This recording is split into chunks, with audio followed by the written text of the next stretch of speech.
पुरी के मंदिर भारत में सबसे अधिक देखे जाने वाले मंदिरों में आते हैं। जगन्नाथ मंदिर के कारण ओडिशा में पुरी हिंदुओं के लिए 4 जरूरी तीर्थ स्थलों में से एक है, जो कई अन्य मंदिरों के बीच भारत में 4 धाम का हिस्सा है। जगन्नाथ मंदिर भारत के पूर्वी तट पर ओडिशा राज्य में पुरी में श्री कृष्ण के एक रूप जगन्नाथ को समर्पित एक महत्वपूर्ण हिंदू मंदिर है। वर्तमान मंदिर को 10वीं शताब्दी के बाद से एक पुराने मंदिर के स्थान पर फिर से बनाया गया था और पूर्वी गंगा वंश के पहले राजा अनंत वर्मन चौदगंगा देव द्वारा शुरू किया गया था। पुरी मंदिर अपनी वार्षिक रथ यात्रा या रथ उत्सव के लिए प्रसिद्ध है, जिसमें 3 प्रमुख देवताओं को विशाल और विस्तृत रूप से सजाए गए मंदिरकारों पर खींचा जाता है। अधिकांश हिंदू मंदिरों में पाए जाने वाले पत्थर और धातु के चिन्हों के विपरीत जगन्नाथ की छवि लकड़ी से बनी है और इसे हर 12 या 19 साल में एक सटीक प्रतिकृति द्वारा बदल दिया जाता है। यह 4 धाम तीर्थ स्थलों में से एक है। वेंकटेश्वर मंदिर में वर्ष के 365 दिनों में 433 से अधिक उत्सव मनाए जाते हैं, जो नित्य कल्याणम पच्चातोरणम शीर्षक के अनुरूप होते हैं, जहां हर दिन एक त्योहार होता है। श्री वेंकटेश्वर ब्रह्मोत्सवम 9 दिवसीय आयोजन, जो हर साल अक्टूबर के महीने में मनाया जाता है, वेंकटेश्वर मंदिर का प्रमुख कार्यक्रम है। ब्रह्मोत्सव के दौरान जुलूस के देवता मल्यप्पा को उनकी पत्नी श्रीदेवी और भूदेवी के साथ अलग अलग वाहनों में मंदिर के चारों ओर 4 माडा गलियों में जुलूस में ले जाया जाता है। वाहनम में शामिल है द्वारोहनम, पेड्डाशेष वाहनम, चिन्नाशेष वाहनम, हंसा वाहनम, सिंहा वाहनम, मुथायपू पंडिरी वाहनम, कल्पवृक्ष वाहनम, सर्वभूपाल वाहनम, मोहिनी अवतारम, गरुड़ वाहनम, हनुमंत वाहनम, स्वर्णारथोत्सवम, अश्ववाहनम और चक्र स्नानम। ब्रह्मोत्सव के दौरान मंदिर में विशेष रूप से गरुड़ वाहनम पर लाखों भक्त आएंगे।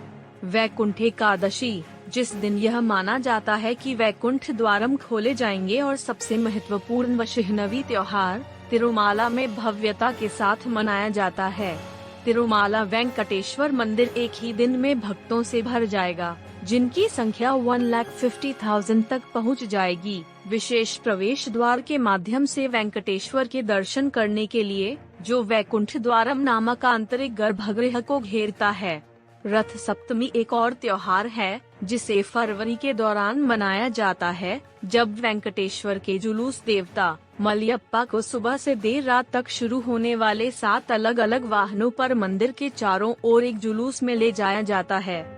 अन्य वार्षिक उत्सवों में शामिल है रामनवमी, जन्माष्टमी, उगादि, तप्तोत्सवम, फ्लोट फेस्टिवल, श्री पद्मावती परिणयोत्सवम, पुष्प यज्ञ, पुष्पा पल्लकी, वसंतोत्सवम, वसंतोत्सव जो मार्च अप्रैल में आयोजित किया जाता है, बड़े धूमधाम से मनाया जाता है।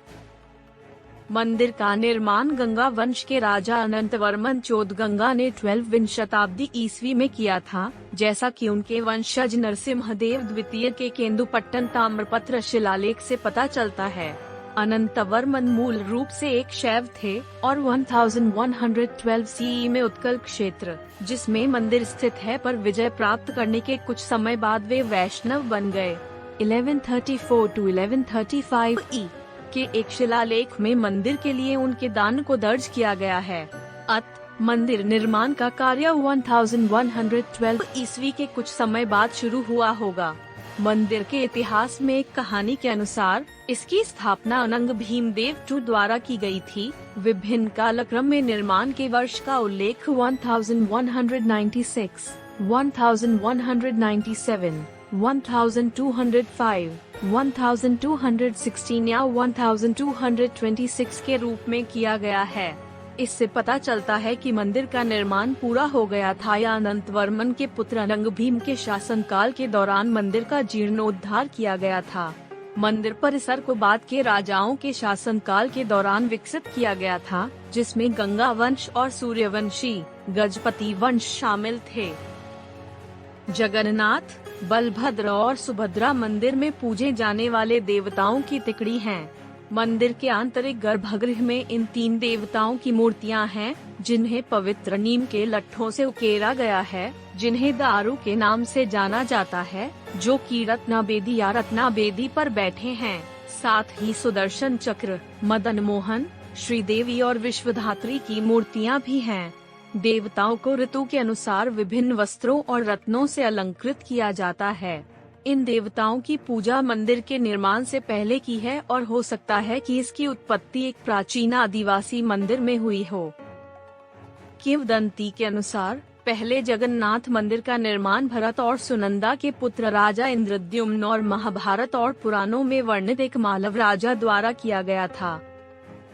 स्कंद पुराण, ब्रह्म पुराण और अन्य पुराणों और बाद में ओडिया कार्यों में पाए गए पौराणिक खाते में कहा गया है कि भगवान जगन्नाथ को मूल रूप से विश्ववासु नामक एक सावर राजा, आदिवासी प्रमुख द्वारा भगवान नीला माधवा के रूप में पूजा जाता था।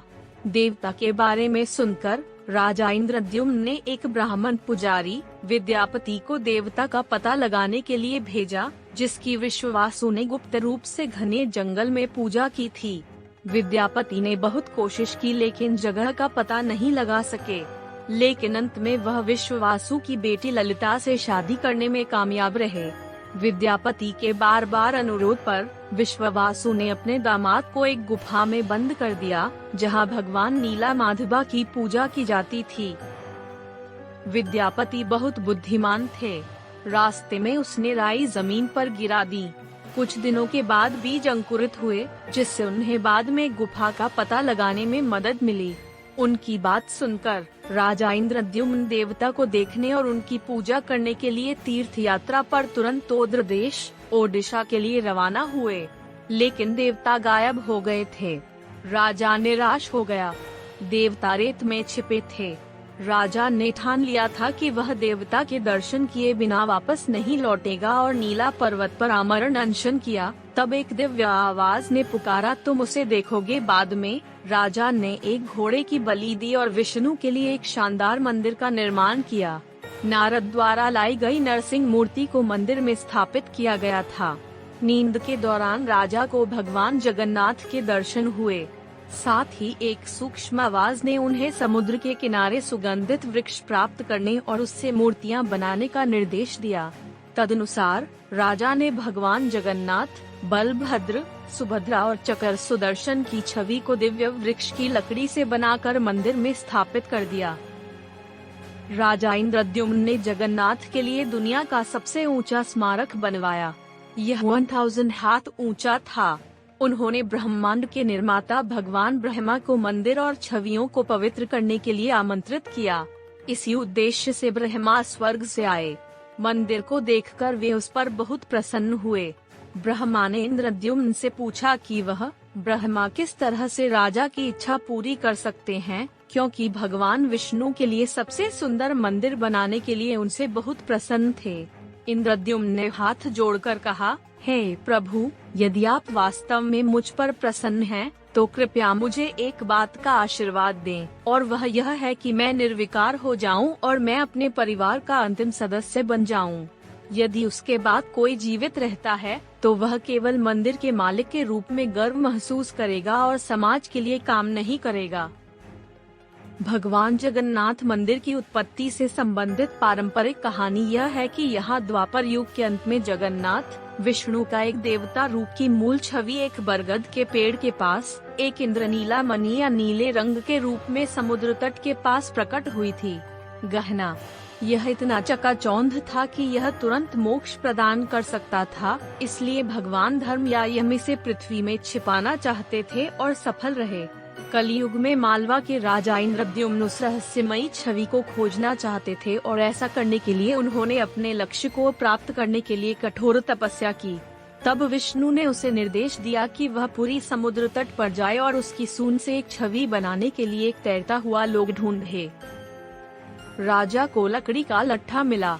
उन्होंने एक यज्ञ किया जिसमें से भगवान यज्ञ नृसिंह प्रकट हुए और निर्देश दिया कि नारायण को 4 गुना विस्तार के रूप में बनाया जाना चाहिए, यानी वासुदेव के रूप में परमात्मा, संकर्षण के रूप में उनका व्यूह, सुभद्रा के रूप में योग माया और सुदर्शन के रूप में उनका विभव। विश्वकर्मा एक कारीगर के रूप में प्रकट हुए और पेड़ से जगन्नाथ, बलभद्र और सुभद्रा के चित्र तैयार किए।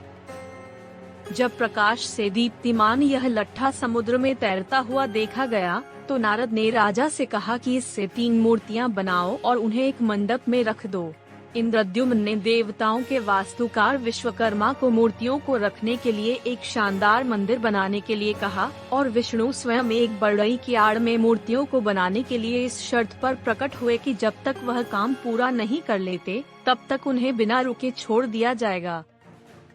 लेकिन 2 हफ्ते बाद ही रानी बहुत चिंतित हो गई। उसने बढ़ई को मृत समझ लिया क्योंकि मंदिर से कोई आवाज नहीं आई। इसलिए उसने राजा से दरवाजा खोलने का अनुरोध किया। इस प्रकार वे विष्णु को काम पर देखने गए, जिस पर बाद में मूर्तियों को अधूरा छोड़कर अपना काम छोड़ दिया। मूर्ति किसी भी हाथ से रहित थी, लेकिन एक दिव्य आवाज ने इंद्रद्युम्न को उन्हें मंदिर में स्थापित करने के लिए कहा। यह भी व्यापक रूप से माना जाता है कि मूर्ति बिना हाथों के होने के बावजूद यह दुनिया को देख सकती है और इसका स्वामी हो सकती है। मंदिर के इतिहास। मदाला पंजी में रिकॉर्ड है कि पुरी में जगन्नाथ मंदिर पर 18 बार आक्रमण किया गया और लूटा गया। 1692 में मुगल सम्राट औरंगजेब ने मंदिर को तब तक बंद करने का आदेश दिया जब तक कि वह इसे फिर से खोलना नहीं चाहता था, अन्यथा इसे ध्वस्त कर दिया जाएगा। स्थानीय मुगल अधिकारियों ने स्थानीय लोगों से अनुरोध किया था और मंदिर को केवल बंद कर दिया गया था। 1707 में औरंगजेब की मृत्यु के बाद ही इसे फिर से खोला गया था।